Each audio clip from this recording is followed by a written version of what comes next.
Salut les amis. Aujourd'hui je vous fais une petite vidéo et je m'adresse plus particulièrement aux collègues biologistes qui donnent cours dans différentes écoles sur l'étendue de notre pays, plus particulièrement aux amis avec qui nous avons passé de très bons moments à Bukavu et ceux avec qui nous avons passé de très bons moments à l'ISP Lubumbashi. Il est exactement 1h10 et je suis chez moi. Je suis en train de calculer les bulletins. La tête chauffe. Alors je me dis qu'il faut prendre une petite pause. Et j'en profite pour vous faire une petite vidéo. Ce n'est pas dans nos habitudes de faire des visuels. Vous avez constaté que nous avons posté beaucoup de vidéos, mais en fait ce sont des écrits. Aujourd'hui je me suis dit pourquoi pas faire une petite vidéo pour voilà, que certains qui cherchent à voir notre visage puissent voir. Et dans cette vidéo, j'aimerais vous partager l'introduction que notre petit laboratoire propose pour le nouveau système que notre pays, la République démocratique du Congo, a adopté. Et nous l'avons intitulé Introduction générale pour les DAS. Je vais vous lire puisque cette introduction se trouve dans les brochures que nous avons élaborées pour l'enseignement de biologie, d'anatomie, zoologie, botanique, écologie et autres choses, pour essayer de clarifier un peu le contenu du nouveau système que notre pays a enfin adopté, parce que c'est un système qui avait commencé dans d'autres pays il y a très longtemps. Nous entendons des plaintes concernant le programme du domaine d'apprentissage des sciences, en abrégé DAS.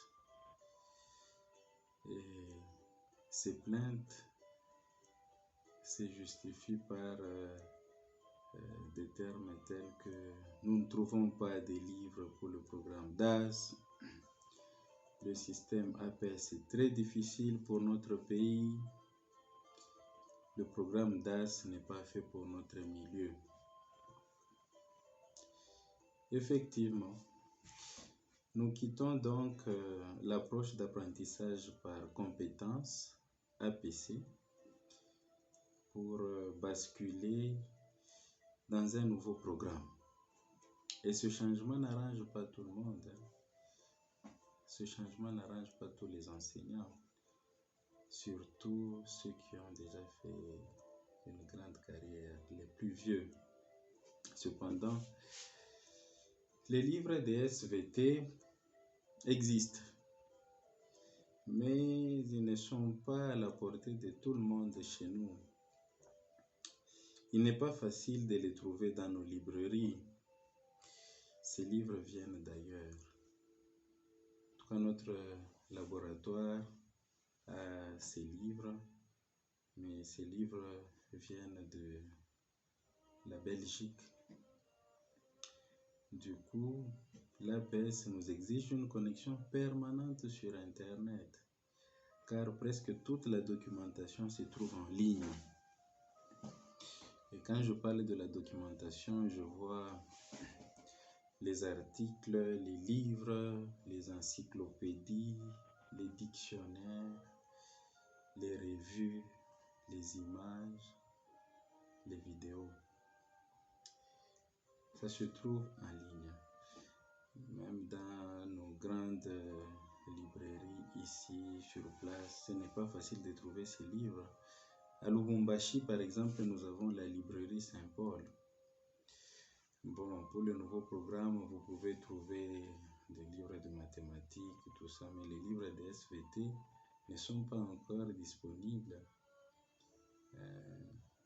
L'édition Loyola, qui produit beaucoup de livres chez nous, n'a pas encore disponibilisé ces livres, mais ça ne veut pas dire que ça n'existe pas ailleurs. Ces livres existent, il y en a beaucoup. Alors, ayant conscience de cette difficulté, nous proposons quelques brochures qui aideront les enseignants des sciences de la vie et de la terre qui n'ont pas un accès facile à Internet. Nos brochures sont accompagnées d'un flash. Je ne sais pas si j'ai un flash ici. Oui, exactement, je viens de le voir. Nos brochures sont accompagnées d'un flash disque. Et qu'est-ce que nous mettons dans ce flash? Dans ce flash, nous mettons les articles, les livres, les images et les vidéos pour le cours d'anatomie, de botanique, de zoologie, d'écologie, d'évolution, de géologie, de systématique, ainsi de suite.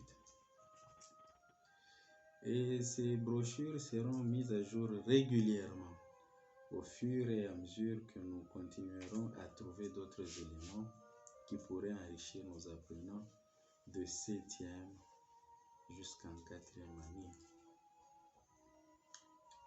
Cependant,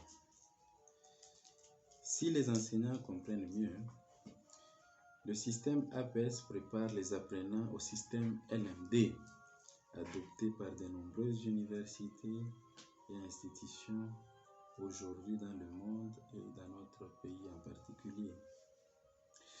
Les recherches dans les bibliothèques et sur Internet sont les seuls moyens pour affronter ces deux systèmes. Après avoir donné le plan du cours, le cours est fini à 50%. La suite ne sera consacrée qu'aux synthèses de l'enseignant et aux exposés des apprenants.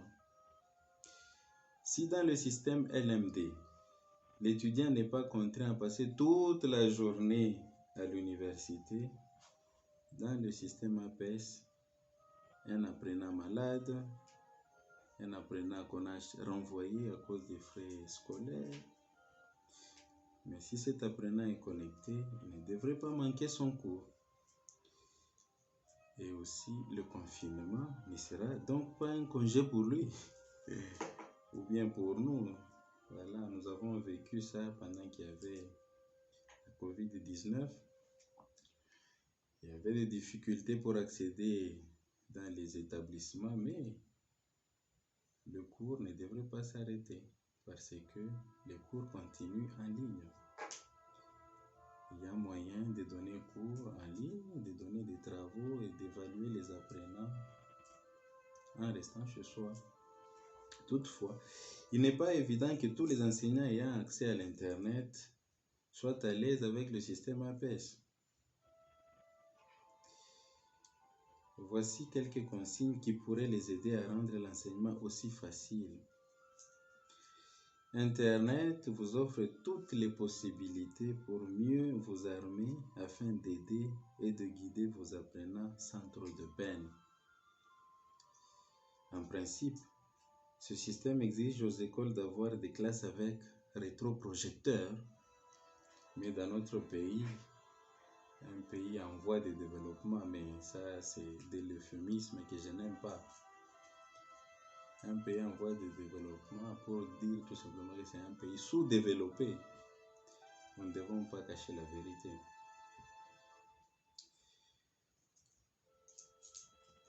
Plusieurs écoles n'ont pas de rétroprojecteurs.